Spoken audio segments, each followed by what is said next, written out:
Assalamualaikum warahmatullahi wabarakatuh. Alhamdulillah. Wassalatu wassalamu ala rasulillah Muhammad ibn Abdillah alladzi la nabiyya ba'dah. Allahumma salli wa sallim ala sayyidina Muhammad wa ala ali sayyidina Muhammad. Amma ba'd. Saudara-saudaraku sebangsa setanah air yang kami cintai, yang kami banggakan, yang kami muliakan dimanapun Anda berada. Berjumpa kembali dengan kami channel Bejo Donya Akhirat. Sak bejo bejane wong kang lali, isih luwih bejo wong kang eling lan waspada. Tetap NKRI harga mati. Jadi apa yang dilakukan oleh Bani Pahlawi dari kolonial Belanda sampai sekarang tetap eksis. Ternyata mereka itu memakai strategi, memakai siasat untuk supaya mereka itu bisa eksis sampai detik ini. Ini luar biasa. Nah, inilah strategi jitu mereka yang harus kita pahami, terus kita juga harus tahu. Dari pengamatan terkini, mereka dalam bergerak miliki beberapa strategi jitu hingga bertahan lama di negeri ini dari zaman Belanda sampai saat ini. Di antaranya yang pertama, mendekati tokoh terkemuka. Coba lihat, tokoh-tokoh terkemuka, orang nomor satu lah yang mempunyai pengaruh itu pasti didekati oleh mereka. Fakta sejarah menunjukkan bahwa lobi mereka sangat dekat dengan mendukung gerakan ekstrim kanan atau radikal Islam. Memunculkan aksi terorisme di Borobudur yang dilakukan oleh Husain Ali Al-Habsyi dan Abdul Qadir Ali Al-Habsyi. Juga keterlibatannya anggota FPI dalam aksi terorisme belakangan. Namun ekstrem kiri komunis memunculkan tokoh maupun ekstrem kiri komunis memunculkan tokoh D.N. Aidit dan Fahrul Barakbah. Ini jelas. Kemarin mereka sangat terang-terangan mendukung kelompok radikal seperti ISIS,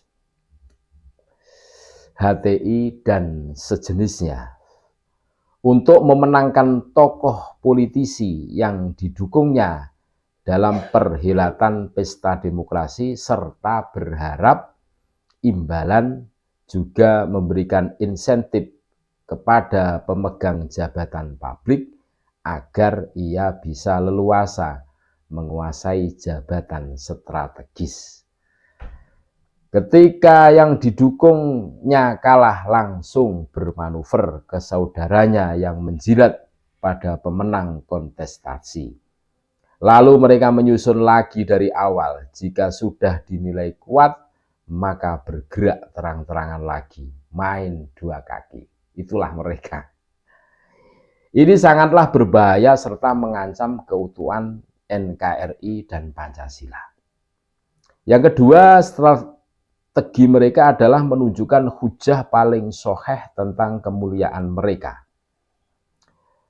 Selama ini berkembang doktrin di masyarakat Muslim bahwa seseorang dari klan mereka adalah manusia keturunan Nabi Muhammad SAW yang mulia dan wajib dihormati dan dimuliakan oleh masyarakat Muslim. Perkara orang tersebut soleh serta alim atau tidak itu urusan lain. Kan sering loh kita mendengarkan seperti itu. Yang terpenting di dalam darahnya mengalir darah Nabi Muhammad SAW. Nasab itu yang membuat mereka wajib dihormati secara absolut oleh umat Islam. Doktrin ini sudah mengakar dan tersebar luas di tengah-tengah masyarakat Muslim. Ini fakta. Doktrin seperti itu harus segera dihilangkan. Kenyataannya, nasab mereka saat ini dipertanyakan secara uji pustaka maupun tes DNA. Mereka pun saat ini belum bisa menjawabnya. Adalah Kiai Haji Maduddin Usman Al-Bantani, Raden Fakih Tubagus Mogi Nur Fadil, Gus Fuad Pleret, Sayyid Mudakori, Gus Abbas Buntet, dan kawan-kawan yang selama ini sangat kritis terhadap mereka, bahwa nasab tidak serta-merta membuatnya terhindar dari kesalahan dan dosa, seperti manusia kebanyakan yang tidak luput dari dosa. Dan kita harus ingat, Allah Subhanahu wa Ta'ala telah berfirman bahwa manusia yang paling mulia adalah yang paling bertakwa. Inna akromakum indallahi atqakum. Jelas, bukan karena keturunannya. Yang ketiga, strategi mereka adalah amalan lama, kuburan, budaya diganti dengan amalan baru. Mereka sudah berani dan lancang merubah silsilah raja-raja Nusantara, hingga banyak membangun kuburan palsu yang dinisbatkan ke moyang mereka. Belakangan terbongkar ternyata rotib dan susunan amalan zikir yang populer penyusunnya bukanlah dari klan mereka. Mereka hanya main klaim sepihak tanpa bukti.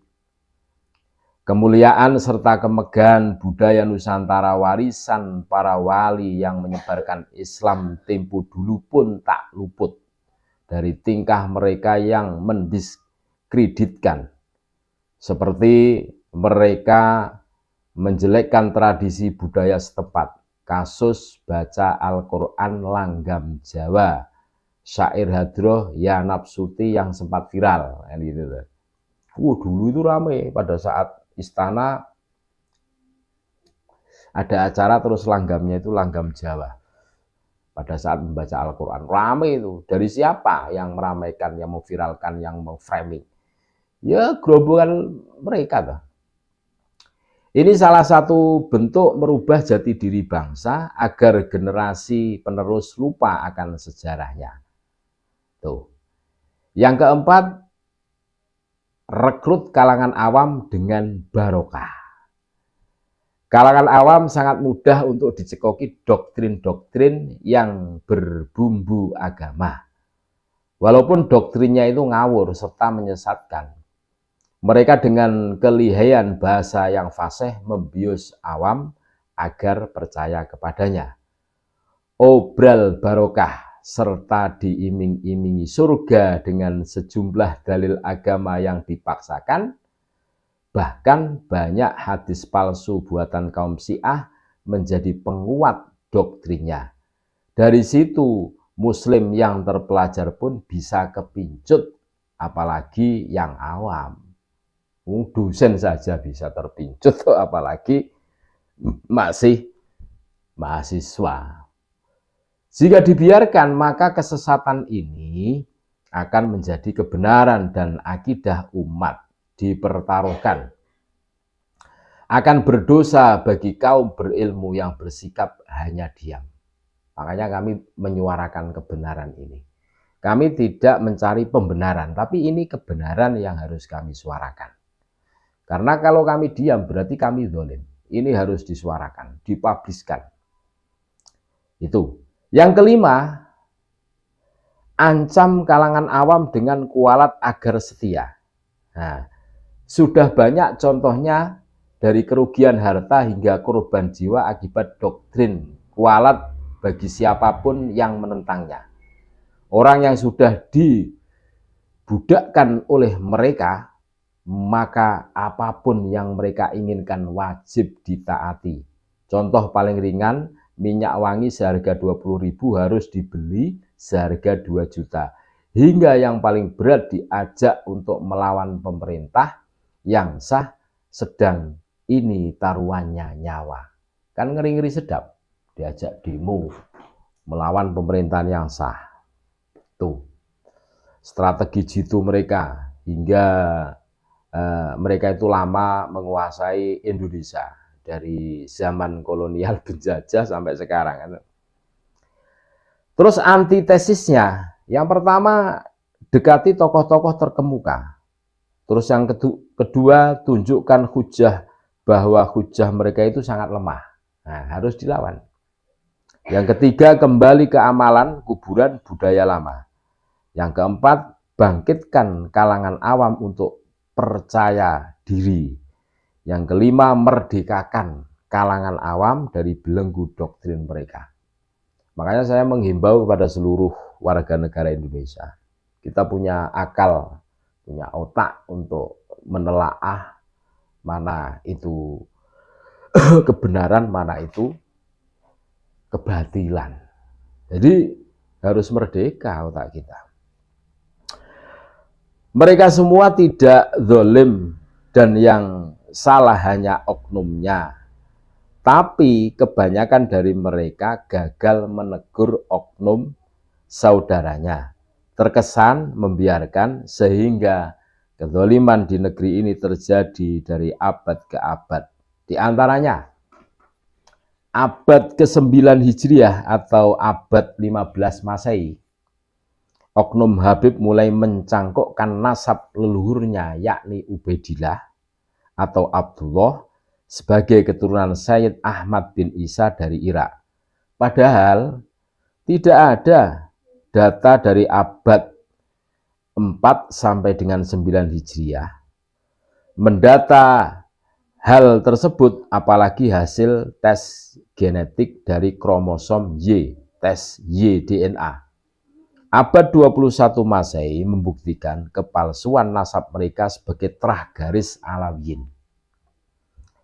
Abad 18 Masehi, oknum Ba'alawi, Ratu Syarifah Fatimah beserta menantu sekaligus keponakannya Syarif Abdullah mengkudeta tahta Sultan Banten, Sultan Zainul Arifin tahun 1750 Masehi. Sehingga menimbulkan konflik perlawanan perang yang dipimpin Kiai Tapa dan Tubagus Buong hingga tahun 1752 Masehi. Abad 19 Masehi, Mufti Betawi Habib Usman bin Yahya, Antek atau PNS-nya penjajah Belanda, mengeluarkan fatwa yang pro pemerintah Hindia Belanda yang melarang melakukan perlawanan jihad terhadap penjajah. Padahal para kiai Nusantara sebelumnya telah mengeluarkan fatwa jihad melawan penjajah. Sehingga fatwa Mufti Betawi memecah persatuan umat Islam untuk melawan penjajah. Abad 20 Masehi, pemberontakan PKI dipimpin oleh oknum Habib Ba'alawi yakni Habib D.N. Aidit, Habib Ahmad Sofyan Baragbah, dan Habib Fahrul Baragbah abad 21 Masehi. Wah, Habib ini D.N. Aidit, Ahmad Sofyan Baragbah, Fahrul Baragbah itu. Terus ceramah orasi Habib Rizik Syihab yang ingin menggulingkan pemerintah yang syah, menghina Gus Dur, menghina Jokowi, kepala negara, menghina keluarga Wali Songo sebagai begal nasab dan belajar di kandang kebu dan lain-lain. Terus Habib Bahar bin Smith menghina Wali Songo tidak punya anak cucu, cacian, curut, anjing, babi, berguru kepada satu Habib bodoh lebih utama dari berguru kepada 7 atau 70 kiai yang alim. Habib Taufik Assegaf menghina kiai dekat pemerintah semisal anjing dan menghina perjuangan keluarga Wali Songo semisal jangkrik dikasih speker. Pembunuhan santri dan keluarganya oleh Habib Ali Hinduan sudah divonis mati sejak 2012 hingga kini belum dieksekusi. Pembelokan sejarah nasab silsilah atau begal nasab dan kuburan serta makam oleh HLY terkait KRT Sumo Diningrat, Panembahan Girilaya, Pangeran Diponegoro, Pangeran Terboyo, Mbah Malik, dan lain-lain. Habib Hasan bin Ismail Al-Muhdor merendahkan makom kewalian Sultanul Aulia Syekh Abdul Qadir Al-Jilani di bawah makom kewalian leluhur Ba'alawi Muhammad Fakih Muqaddam dan menyatakan Nusantara atau Indonesia atau Jawi atau Jawa adalah milik Aulia Tarim atau penjajahan doktrinal, kultural, dan spiritual. Wah. Habib Royhan Al-Qadri bilang kiai yang menikahi Syarifah atau Habibah bukanlah kiai tapi taek. Habib Zainal Abidin Asyigab dan Ali Din Asyigab Naqobatul Ashraf mendustakan nasab Wali Songo dan keluarga keturunannya. Habib Novel bin Muhammad Al-Idrus menyatakan doktrin orang yang mengkoreksi Habib mirip seperti iblis. Persekusi Habib dan pendukungnya dan lain sebagainya masih banyak.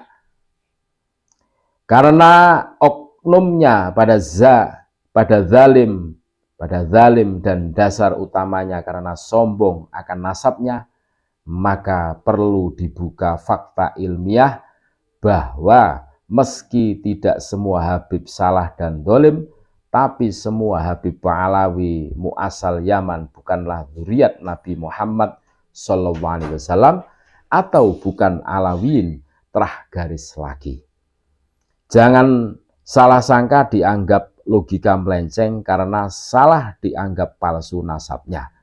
Tapi karena zalim keterlaluan, karena sombong nasab, maka dibukalah fakta ilmiah ketidakbenaran nasabnya supaya tidak sombong dan zalim lagi. Dulu orang pada takut meluruskan karena takut kualat. Karena sekedar prasangka baik kepada turunan Nabi Muhammad SAW. Padahal Nabi bersabda, andai Fatimah anakku mencuri, akan kupotong tangannya. Apalagi yang turunan jauh, apalagi yang cuma menyangka turunan Nabi, tapi fakta ilmiahnya bukan. Sekarang bukan zamannya lagi takut kualat kepada mereka. Kalau ada Habib salah harus diluruskan, apalagi mereka aslinya secara ilmu genetik terah Yahudi Yaman Bani Khazar, bukan terah Imam Ali dan Nabi Muhammad SAW. Ini bukan dendam, tapi perlu disampaikan agar para masyarakat luas pada waras dan sadar, merdeka di negeri sendiri. Wallahu a'lam. Terima kasih, tetap NKRI harga mati. Assalamualaikum warahmatullahi wabarakatuh.